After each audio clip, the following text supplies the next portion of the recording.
और हमारे साथ मुफ्ती साहब आ गए। जी अस्सलाम वालेकुम मुफ्ती साहब। वालेकुम अस्सलाम व रहमतुल्लाह। खैरियत से हैं?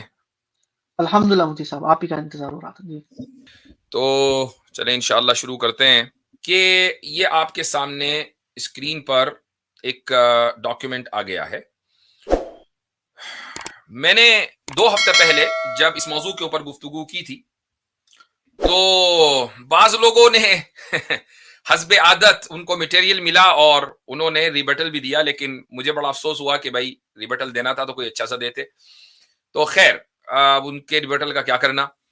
लेकिन ये मैंने जो शुरू के 2 प्रिंसिपल्स हैं ये मैंने ऑलरेडी बयान कर दिए हैं, इसलिए उनके ऊपर दोबारा गुफ्तगू करने की कोई जरूरत नहीं है। पहला जो उसूल है वो है कि no evidence is not the evidence of absence, कि अगर आपके पास कोई दलील नहीं है तो इसका मतलब ये नहीं है कि दलील मौजूद ही नहीं है।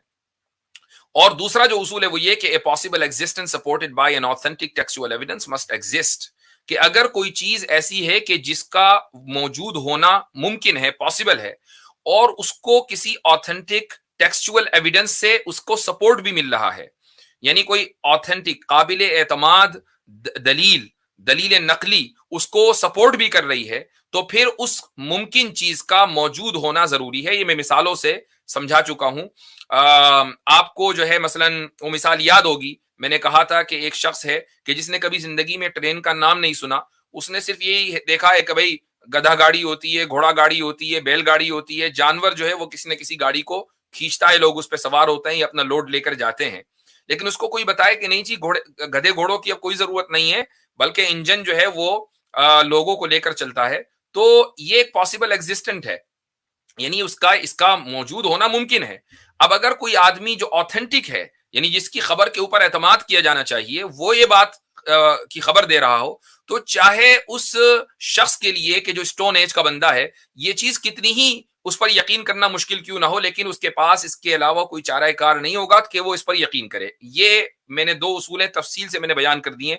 मैं इंशाल्लाह इसकी प्लेलिस्ट अलग से बना दूंगा, ताकि अगर आप लॉजिक 101 के ताल्लुक से हमारी जितनी भी वीडियोस हैं वो एक जगह देखना चाहें तो देख सकें। अब आगे चलते हैं। जो तीसरा और चौथा जो उसूल है, जो तीसरा उसूल है वो है rationally impossible is different than what is merely improbable.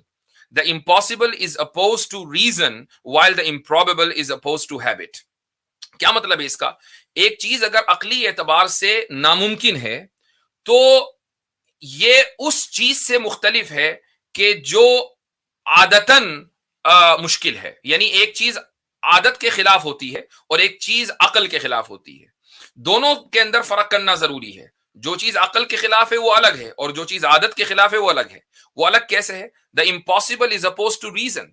जो चीज इम्पॉसिबल है, जिसको नामुमकिन कहते हैं, वो रीजन यानी जो कॉमन सेंसिकल रीजन है वो उसके खिलाफ होती है, और जिसको जो इम्प्रॉबेबल है वो दरअसल हमारी आदत के खिलाफ होती है। और जरूरी नहीं है कि कोई चीज अगर हमारी आदत के खिलाफ हो तो वो मौजूद ना हो सके। मैं उसकी एक मिसाल देता हूं। एक आदमी ये कहे कि 1 और 2 ये दोनों इक्वल होते हैं, ये चीज रीजन के बिल्कुल खिलाफ है, रैशनली इम्पॉसिबल है।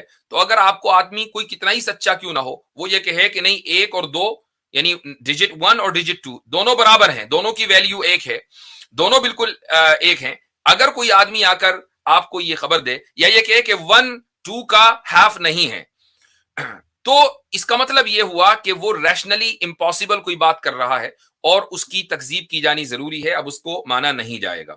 लेकिन अगर कोई चीज इम्प्रॉबेबल है तो इम्प्रॉबेबल का मतलब यह नहीं होता कि वो चीज मौजूद नहीं हो सकती। उसकी एक मिसाल मैं आपको देता हूं। वो मिसाल वही है ट्रेन वाली।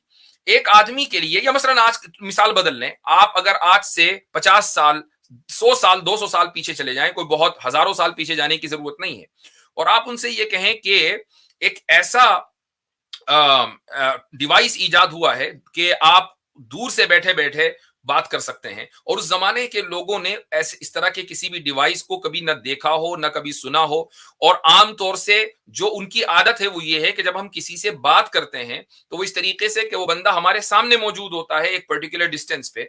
अगर वो थोड़ा दूर है तो हम चीख कर बात करेंगे, करीब है तो नॉर्मल अंदाज से बात करेंगे, बात इसी तरीके से होगी। और अगर दूर वाले बंदे को कोई बात हमें पहुंचानी है तो हम लिखकर उस तक बात पहुंचाएंगे, किसी कासिद को देंगे, वो कासिद जाएगा, हमारा लेटर डिलीवर करेगा, और इस तरीके से बात वहां तक पहुंचेगी। इसके अलावा कोई दूसरा तरीका है नहीं। ये लोगों की एक आदत डेवलप थी हजारों साल से। लेकिन अगर आप जाकर उन लोगों को ये बताएं कि मैं एक ऐसे दौर से आ रहा हूं कि जहां आप अगर अमेरिका में हो और दूसरा बंदा न्यूजीलैंड में हो, तो दोनों एक सेकंड के अंदर कॉल कर सकते हैं, बात कर सकते हैं, वीडियो बात कर सकते हैं। अब इस वक्त देख लीजिए, मैं अमेरिका में हूं, आप दुनिया में कहां कहां हैं, सब मुझे लाइव देख रहे हैं। तो आप इस दौर का बंदा उस दौर में अगर कोई जाए, तो उन लोगों के नजदीक ये चीज चूंकि उनकी आदत के खिलाफ है, लेकिन इसका मतलब ये नहीं है कि ये इम्पॉसिबल है। आज वो चीज पॉसिबल हो गई, आज दुनिया ने उसको देखा कि वो चीज न सिर्फ ये कि इस्तेमाल यानी मुमकिन है, बल्कि इस्तेमाल में है। तो किसी चीज का आदत के खिलाफ होना, इसका मतलब ये नहीं है कि वो चीज इम्पॉसिबल है। खुसूसन अगर उस आदत के खिलाफ चीज के बारे में कोई ऐसा शख्स आकर आपको खबर दे कि जिसकी सच्चाई 100% हो, जिसने जिंदगी में कभी ना झूठ बोला हो, जिसके ऊपर आपको मुकम्मल एतमाद हो, तो अब उस खिलाफ आदत चीज पर यकीन करने के अलावा आपके पास कोई चाराकार नहीं है। अब आप इसको मजहब से अगर जोड़ेंगे, इस्लाम से, रसूल अकरम सल्लल्लाहु अलैहि वसल्लम ने हमें पुल सिरात के बारे में खबर दी। ये कहा कि जब इंसान मर जाएंगे, फना हो जाएंगे, उसके बाद कयामत बर्पा होगी, कयामत के बाद हिसाबो किताब होगा, तो लोग जन्नत और जहन्नम की तरफ रवा दवा होंगे। एक पुल होगा कि जिस पुल पर से कोई हवा की रफ्तार से गुजरेगा, कोई बिजली की रफ्तार से गुजरेगा, तो कोई घोड़े की रफ्तार से गुजरेगा, तो कोई क्रॉल करके जाएगा, और कोई ऐसा होगा कि वो उस पुल से नीचे गिरेगा कटकर और जहन्नम के गड्ढे में चला जाएगा। अब कोई आदमी ये कहेगा इस तरह का तो कोई पुल नहीं होता, ये कैसे मुमकिन है कि इंसान रोशनी की रफ्तार से सफर करे, ये कैसे मुमकिन है कि इंसान हवा की रफ्तार से सफर करे, और ये कैसे मुमकिन है कि इंसान पुल पे से जाते जाते कट के नीचे गिर जाए। ये सारी चीजें आदत के खिलाफ है, चूंकि हमने इस तरह का कोई वाकया अपनी जिंदगी में नहीं देखा। तो ये इम्प्रॉबेबल तो है, लेकिन रैशनली इम्पॉसिबल नहीं है।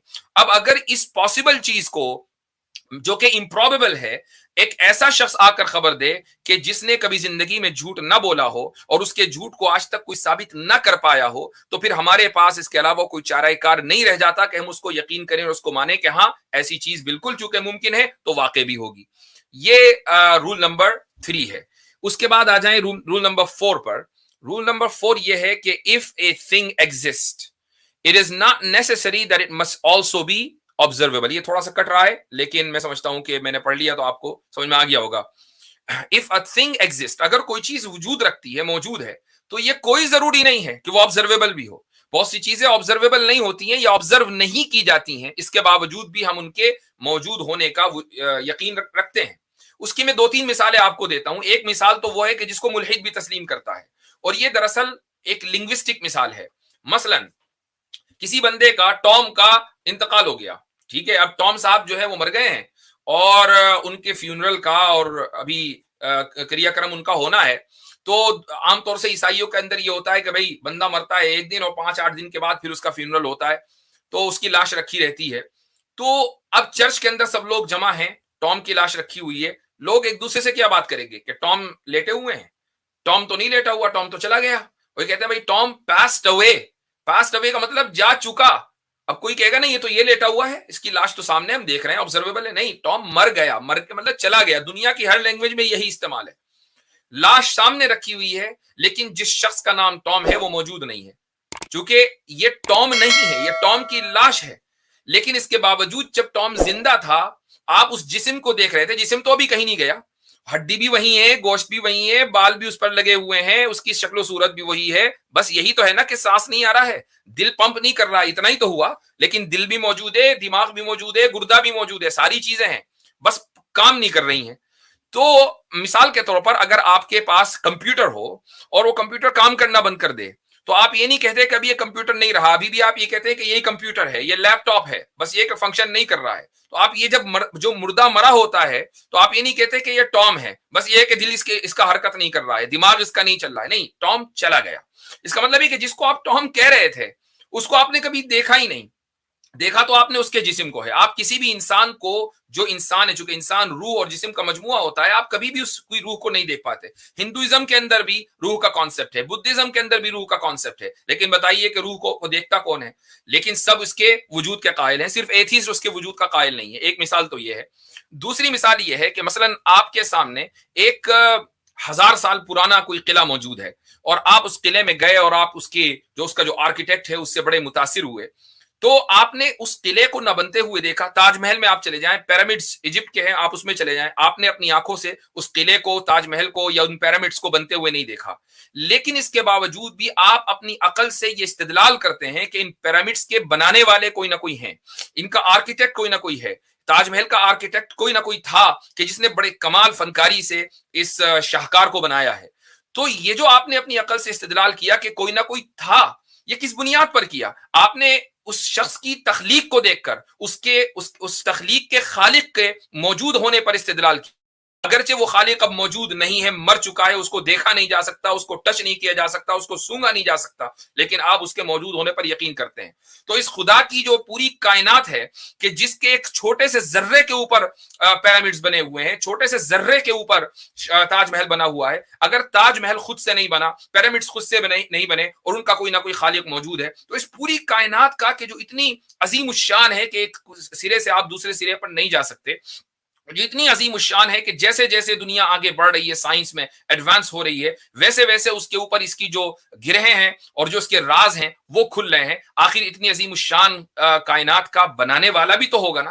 अब आप ये मुतालबा करें कि नहीं वो बनाने वाला मुझे नजर आना चाहिए तभी मैं मानूंगा, तो फिर ताजमहल का बनाने वाला भी नजर आना चाहिए तभी मानिए कि ताजमहल को किसी इंसान ने बनाया है या किसी आर्किटेक्ट ने बनाया है। फिर पिरामिड्स के बनाने वाले भी सामने आपके आने चाहिए, तभी आप ये मुतालबा करें। जब वहां ये मुतालबा नहीं तो यहां ये मुतालबा क्यों? ये दो उसूल आपके सामने जी, इसमें मुफ्ती साहब जी मैं इसमें एक अगर आप बात मुकम्मल कर लूं कि ये 4 उसूल हाँ, हैं और मैं इंशाल्लाह इनमें इजाफा करता रहूंगा और इस तरीके से जो है ये बात हमारी आगे बढ़ती रहेगी। ये ऐसा नहीं है कि हमने सिर्फ लॉजिक 101 के तहत 2 उसूल जिक्र किए थे, नहीं, अभी बात आगे चलेगी इंशाल्लाह वक्तन फवक्तन। जी भाई, टेक्नोलॉजी जी मुफ्ती साहब, इसमें जो तीसरा पॉइंट है, जहां तक मेरा थोड़ा सा याद कर रहा हूँ, तो इसको हम उसके साथ भी अगर गलत ना हो मैं कर सकते हैं कि वो ब्लैक स्वान थ्योरी जो बड़ी पॉपुलर है फिलोसॉफिकल वर्ल्ड में, कि पहले क्या होता था, यूरोपियंस ये सोचते थे कि जितने भी स्वान्स हैं वो वाइट हैं, क्योंकि जितने भी जी वो आपको दिखेंगे वो वाइट ही दिखते थे। तो जी उसमें कि फिर बाद में क्या हुआ, ऑस्ट्रेलिया में जब एक वॉयज गई तो उन्हें वहां पहली बार ब्लैक स्वान देखा। This is called inductive argument that the premises may be true but that does not infer कि आपका जो कंक्लूजन होगा वो सही होगा, कि आई all swans are white therefore the next swan I'll see will also be white, so it's ji not true, but इसको हम वैसे भी समझ सकते हैं। जी जी जी जी जी। अच्छा, अभी तक जो है आप में से बड़ी तादाद ने चैनल को ज्वाइन नहीं किया है और ये बड़े अफसोस की बात है। व्हाट्सएप तो हर एक आदमी इस्तेमाल करता है, चैनल ज्वाइन करने में कोई मसला तो होना नहीं चाहिए, कोई पैसे वैसे आपके खर्च नहीं हो रहे हैं। उससे सिर्फ फायदा ये होगा कि आपके पास ये अपडेट्स पहुंच जाएंगे और आप आसानी के साथ व्हाट्सएप के ऊपर फिर दूसरी जगह फॉरवर्ड कर सकेंगे। तो मेरे हिसाब अभी से तक मुफ्ती साहब हम नेक्स्ट टाइम क्या करेंगे, हम स्ट्रीम यार्ड का लिंक सीधा उसी में डाला करेंगे व्हाट्सएप ग्रुप में, हाँ ये सभी बात लोग करेंगे इसको। हाँ ये सही है, मैं वहीं डाल रहा हूँ, मैं वहीं डाल रहा हूँ, स्ट्रीम यार्ड का लिंक वहीं मिलेगा भैया अब आपको। अब आप आइए चैनल के ऊपर, ये आपने बड़ा जबरदस्त सजेशन दिया है। अब लोग मुझे अब बददुआएं देंगे। या ये आपने चलाया आज दिमाग। हजरत तो ये भाई तो वही बात हो गई सुपर चैट वाली। अब यही सुपर चैट है, हम इस सुपर चैट को हलाल समझते हैं।